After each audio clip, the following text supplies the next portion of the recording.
Welcome to the STARS program, seniors taking active roles in society. And now, here's your host, ANITA FINLEY. Barbara Fox is a celebrated author here in South Florida. She's written a lot of things, but the book that we reviewed not too long ago, it actually was the March Book of the Month. It's called Act 2 for 3, and we love it. It's not Sex in the City, but it's kind of like three women all doing a little differently in their life, but they're all cute, and Barbara has this vivid imagination. So welcome to our show, Barbara. Thank you very much. You did a great job on that, and I'd love for us to talk a little bit about it. So for people who heard you before, but maybe some people didn't, why don't you just give a kind of a summary of what your book was about? Well, it's about three friends who are very different in the way they live, but they're friends in spite of that. One of them is a recent widow. One of them is a professional singer who never married. And one of them is I guess you would say a professional wife, mother, club woman, volunteer, all-round person, and she has 5 children. Actually, the book is based on 2 friends and me, because one day we were out for lunch, and I was thinking, gee, we're all so different, and yet we're very good friends. So that's how the book evolved. The situations are fiction, but the people are based on real-life people. I'm the widow part. Right. Well, that is a really good thing to do. As a matter of fact, a lot of people you'll see in their books, they say, no, these are all fictional characters, but of course they have to be from something, your memories or your sharing of things. But did you discuss that you were writing this book with your friends and they knew that they would be in it this way? They did know. But as I say, the situations are different in the book, but it's just based on the personality of the character. Like the singer is a very glamorous, lovely person, which she is, and the other the professional, I don't know what you would call her, the housewife volunteer is when I could find her and make her sit still long enough to listen, is exactly the kind of person that she is. She's amazing, and I'm me. So the three of us are good friends, even in spite of our differences. But yes, they did know that, and they were very happy about it. In fact, I did a play based on the book, and the three of us often do it as a staged reading. Oh, isn't that great? Well, it's wonderful to have good friends, and I should share something that the reason that we did this article on pickleball was because Mitchell, the author, actually, it is Mitchell Fox. I'm sorry, that Barbara wrote the article, but we're talking about her friend Mitchell, who was really the Mitchell Ball, who we wrote the article right next, and we put it next to the Book of the Month because I've heard so much about pickleball, and I didn't know anything until you wrote about it. It's really great. We met about 10 years ago. And even though I'm a bit older than he is, we've been together for almost 10 years, and it's been a wonderful relationship. He got me even playing pickleball. Oh, right. And you love it? I do like it. And I should say that I forgot to mention this very important fact. The women in the book are all, don't tell, over 60. Well, that's and good. Still having romance, and of course. Career changes and traveling and doing all kind of things, which is the Act 2 part of the story. Yes, that's right. That's where you get it. But I think that it's time for us to have a movie. And I think one is coming out called The Book Club. Yes, it is. I can't wait for that. And I think those women are definitely over 60, maybe even 70 in this. Maybe, oh my heavens. Well, I know, yeah. But because we all felt, and the three women in the book say that, they thought their lives were settled and nothing new was going to happen to them. And all of a sudden, all kind of other things begin happening to them. Yes. So it's never always time for an Act 2 and maybe even an Act 3. That's right. Why don't you read something from your book so that I know you write so well and it's so cute. So pick something. Thank you. The three women got in the habit of meeting once or twice a week for lunch, and they would discuss all kind of things. Jenna, the widow, said, "I'm so lonely. I have no family nearby. I'm all alone." And Natalie, the singer, said, "I'm worried about my career. There just doesn't seem to be any acting jobs anymore or singing jobs." And Liz, the mother volunteer, said, "I never have time for myself. Someone always needs something or wants something." And they offered each other advice. They told Jenna, "Why don't you join an exercise class or find a group or even try internet dating? You have to go out and meet people." And they told the singer, "You're a wonderful singer. You just need to do some marketing, some networking. Maybe you need a new agent. Do you have a website?" And they told Liz, the volunteer mother, "You have to be firm and say no. Let's practice." And they actually said to her, "Will you come and clean my house?" And then they made her say a resounding no. And they made each other laugh. Jenna said, "I bought myself one of these body pillows, and I think I might draw a face on it." And Liz said, the singer, Natalie, said, "I sing at a retirement home, and one man fell asleep right in front of me, snoring." And Liz, the mother, said, "My grandson calls my house Camp Grandma." That's fantastic. And they go on from there to decide what's going to happen to them. And Jenna does indeed try internet dating, and she meets all kinds of people. And Natalie does indeed find herself an agent and get offered a new singing job.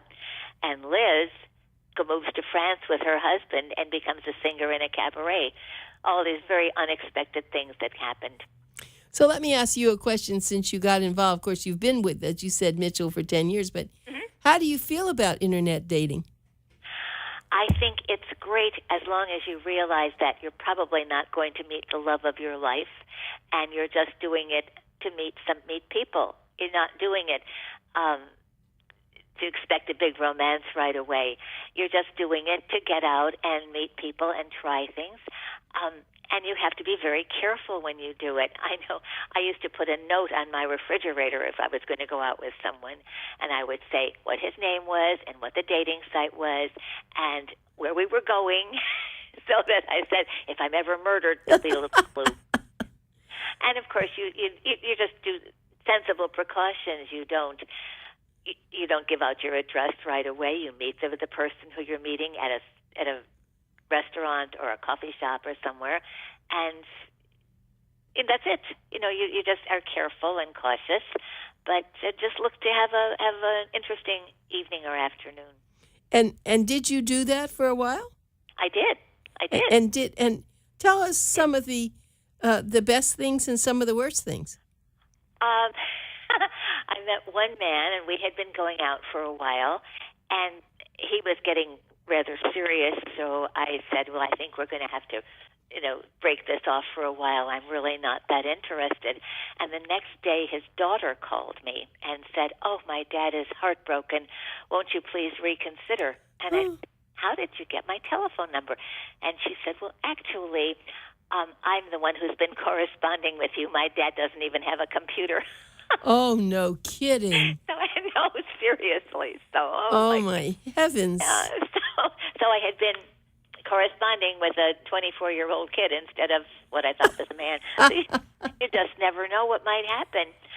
And then there was a person who kept talking about his ex-girlfriend while we were dating. Had coffee that one time, and there was a man who told me all about his aches and pains and his ailments, and he didn't want to hear that much. And there were others who wanted something other than just lunch, so we discouraged that quickly. Right. And all kind of things. And then I met some wonderful people too. Someone who was also a dancer. I teach line dancing, and someone else who liked to go to the theater. So you just meet all kind of people. And then I met Mitchell at a. You didn't meet him though online. No, well, actually, we almost did. I found a notice online that said that someone was starting a young widow and widowers group, and I had been kind of looking for one. So I called him and I said, "Excuse me, I'm not young, but could I join your club anyway?" And he said, "Oh, sure, we'll just change the name." So we met and just began seeing each other.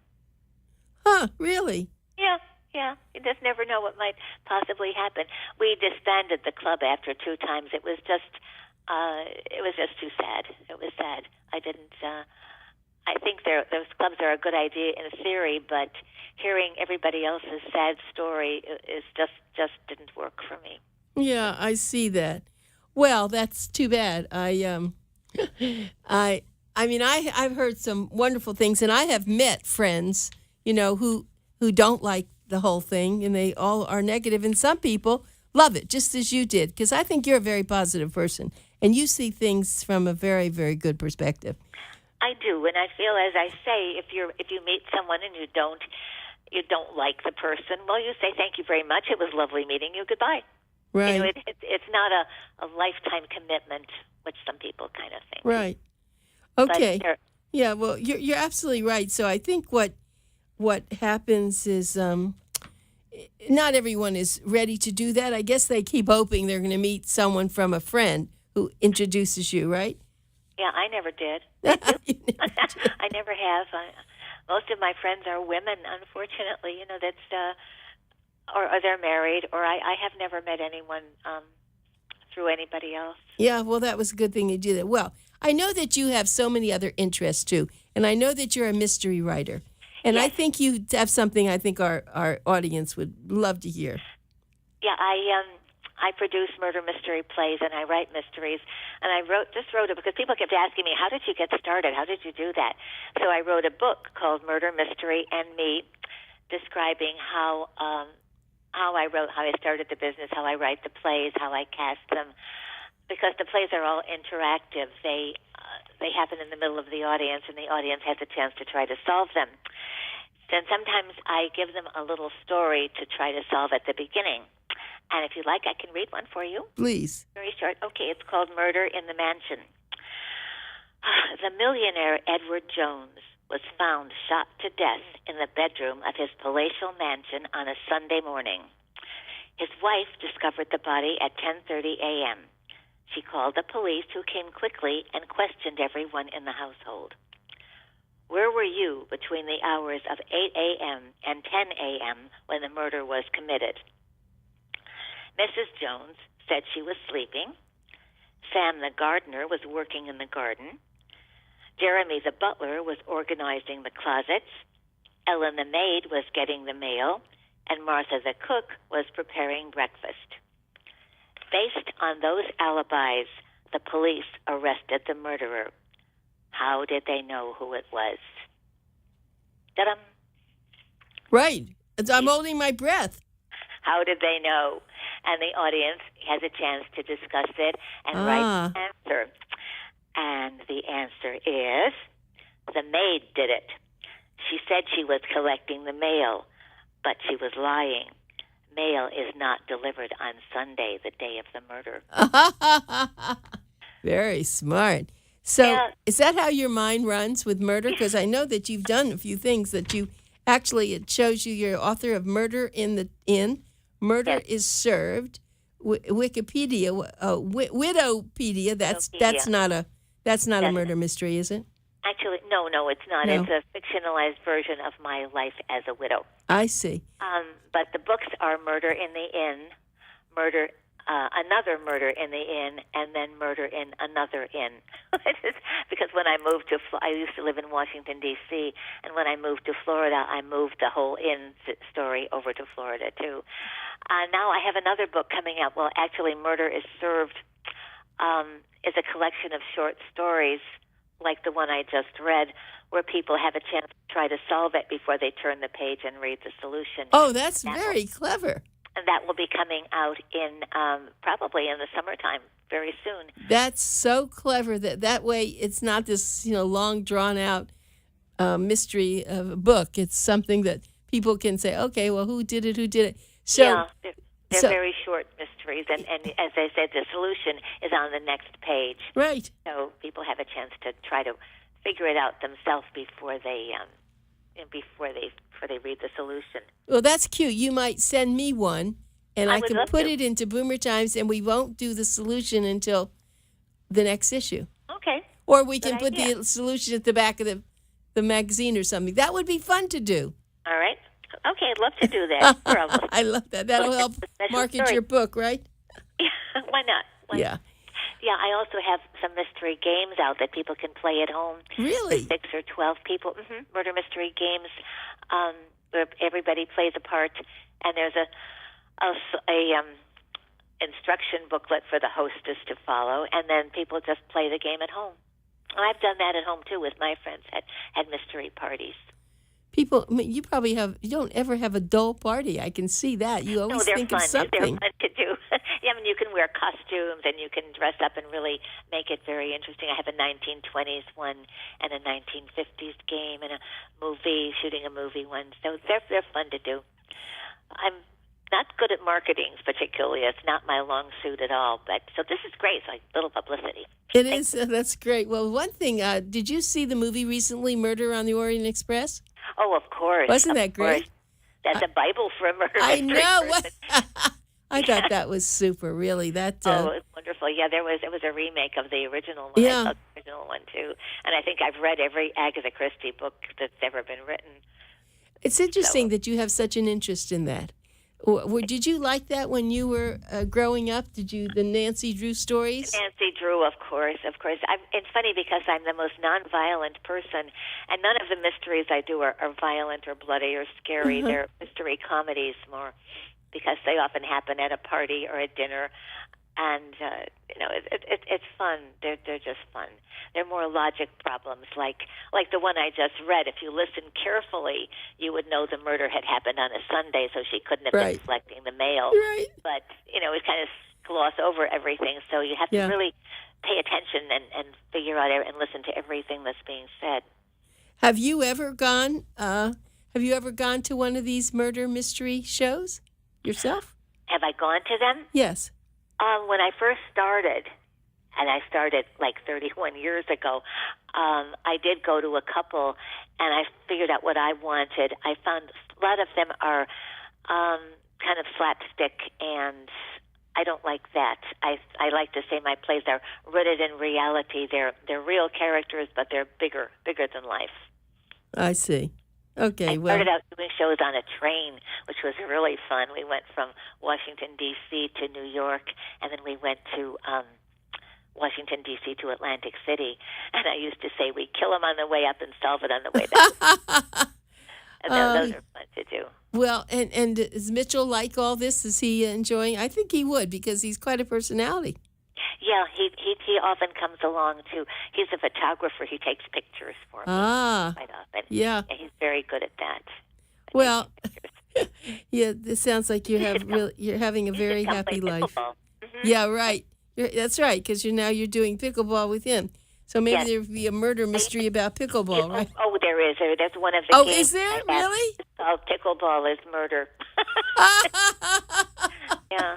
Maybe we'll do that one for the magazine. I'll send you that one. Oh, that's very funny. Right. Well, that's right, because, most people don't, I'm not good at murder mysteries, but because there's some people that are very finite. Every little detail they know.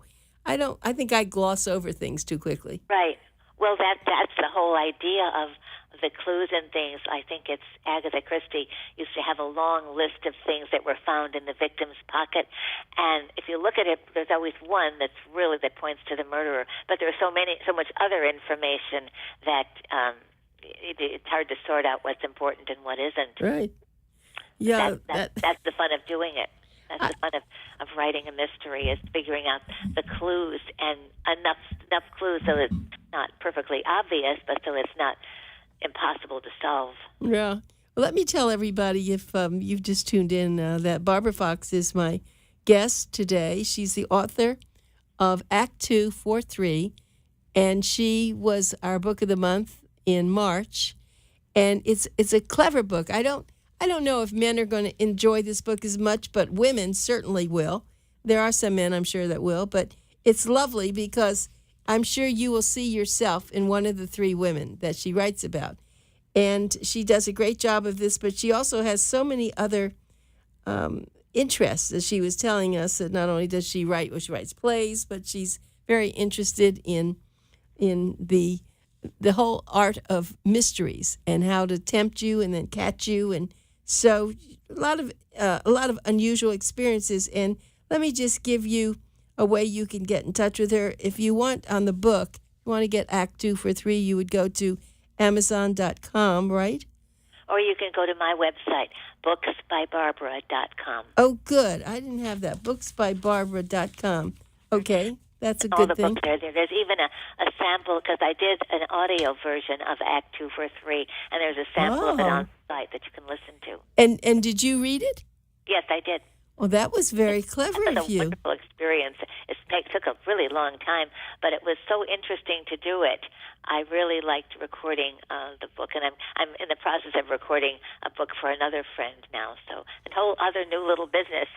But it's And you go to a studio to do that? yeah. Oh yes, absolutely, absolutely. And you have to take breaths, right? You finish one Yes, and you have to wait, right? You have to be very careful not to breathe or Yes. to turn the pages very quietly. Because everything comes out, and you could never ever say No, of course not, because you're reading anyway. Right. But I remember many, many years before books on tape came out. We saw it, must have been in 1974, and we saw an ad for the books on tape, and we did get them. And of course, it became so famous. And I always said, gee, I ought to be doing books on tape. And then, of course, so many big companies took it over. But it is a wonderful thing to hear someone read, not necessarily the author. Many times they are read by actors, actresses, and Right. they use their own language, and it's fascinating. It is. It was. I really was very happy to do it. I may end up doing Murder is Served too as an audio, because I think that would lend itself well. It would be easier to read because they're short stories. It's hard to read a long novel. Yeah. And I read Act 2 for 3, which is a short book, but it took about 10 different sessions to do it, to record it. Yeah, that's true, because you can't be out of breath, or then it doesn't sound right, and so You can't read for more than an hour at a time without making mistakes. You make mistakes, you got to do it over. So that's a good thing. Well, I'm glad to know that. It's funny when I talk to you. There's nothing that you don't attempt, is there? No, that's not true. But in theater and in writing, right, I have tried a lot of different things. Don't ask me about knitting or sewing. I don't do that. Well, I don't think you have to do that. Tell me about your friends now that they, they're not in your book, but they're so real. Oh, yeah, they really are. Well, the real Natalie is Madeline Kern. She's a professional singer, and she sings at country clubs and retirement homes and all around the area. And the other, Liz, Veronica, teaches, among all her other activities, she does book reviews, and she teaches jewelry making, and she also sings in places. So they're very active too. In fact, we're doing a reading of Act 2 for 3 next month for one of the clubs that Veronica belongs to. I think it's called the Friendly Villagers, but we're going to do a reading for one of their luncheons. Well, I just finished talking with a woman over at the Boca Raton Community Center, and she was looking for an author, and I gave her one, and you are on my mind to give her your name for another. Oh, thank you. All yeah, right. and they have. I was there for one of their lectures. They have very interested people. They're very intellectual. I know that she'll love it, so I will definitely probably email her later and give. Thank you. I appreciate it. Yeah, I think her name's Carol, and she really does have a great group there. So. But when you think about it, we have so many seniors down here, besides the baby boomers, but older adults who probably have a lot of knowledge that you've been sharing here, and they don't know what to do with it. They don't know how to get it going like you do. It's not easy. You're highly motivated, and even though some of them probably have led lives with great history and things that they've done, it's really called motivation to be able to sit down and do this and then find people who will listen to you. Right. Well, I started this, as I say, 30 years ago when I was a little younger. But I've always thought that seniors, that they have so many things now for recording their memories, but I've always thought they should have a little story about their life that they to give to people. Oh, absolutely. And I don't know if they're doing that. They've hired people to do it, and of course, I think that their children should do it for them and have it, because autobiographies are really important. And as I just said, I was at this meeting, as a matter of fact, and they had a speaker, and one person was asking questions, and her questions were extraordinary about what this man who was talking about China and a lot of the ancient, all the ancient products and things that they did. Anyway, turns out that she was a judge, and she was in her 90s, and she was sharp as a tack. Oh, yeah. So, yeah, it's funny. I live in a condo, and a lot of the women are in their late 80s, early 90s, and they are moving along, doing everything. In fact, the woman who teaches an exercise class is 92, and right. she can touch her toes. Right, I know. That's true. Well, they started doing yoga at early time, and it just keeps going. Well, I want everyone to look up on Google Barbara Fox, and you'll see lots of things about her, right? Well, now there are lots of Barbara Foxes. It's funny. This is a very common name. Yeah, right. In fact, when I lived in D.C., my best friend was also named Barbara Fox. Oh, no. And there were about hysterical. 5 of us all together. There was a nurse and a travel agent and an artist and me. So, we have to be careful. It's Barbara Fox, the author. Right, but Barbara Fox, the author, there are right. so many of us. Well, there's only one of you, but that's good. And thank you very much, Barbara, for coming back on. And I will certainly. Thanks for inviting me. Yeah. And we are definitely going to get some more stuff with you, okay? Good. Thank you, Barbara. All right, bye.